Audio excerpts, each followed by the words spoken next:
SD ke SMP kan masih berbeda ya. Nah, banyak masalah tampung itu yang tidak memenuhi, terutama dengan zonasi, dengan wilayah yang berbeda-beda kepadatannya, sehingga banyak yang dari negeri mungkin tidak bisa masuk ke negeri lagi tapi ke swasta. Masalahnya banyak masyarakat kita di bawah yang masih berpikir pendidikan mungkin bukan untuk menciptakan anak-anak yang mempunyai kompetensi atau potensi dirinya, tapi masih mikirin besok makan apa. Jadi boro-boro mau mikirin, wah anaknya harus punya pendidikan berkualitas, enggak.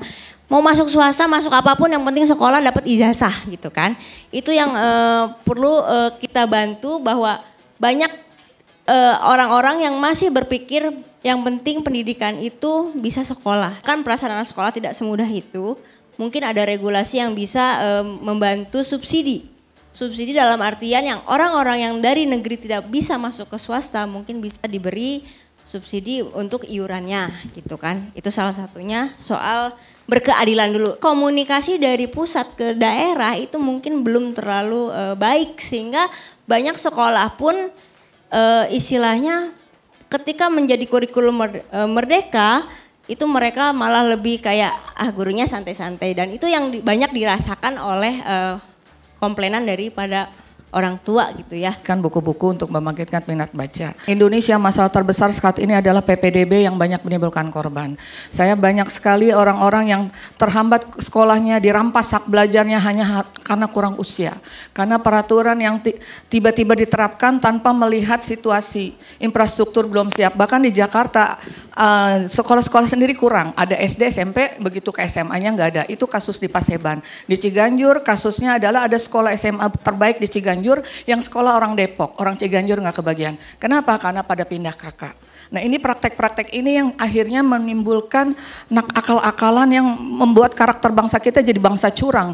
Belum sogok kalau mau masuk ke sekolah yang dibilang unggul begitu. Padahal kan sekarang sekolah mau disamaratakan ceritanya.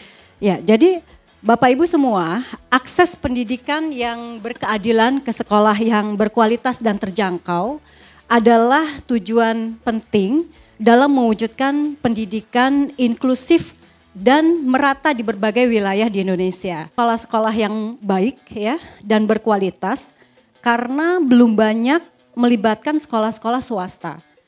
Lalu selanjutnya adalah upgrade data dan mapping sekolah-sekolah karena materi pendidikan banyak perubahan. Bagi kita, meja 2 khususnya ya. Merdeka dong, merdeka. Merdeka. Nah jadi terima kasih Mbak Ella yang sudah memperjuangkan kurikulum merdeka. Tapi tentunya peran kita semua bagaimana kurikulum ini tidak berubah dengan ganti kepala negara dan menteri pendidikan.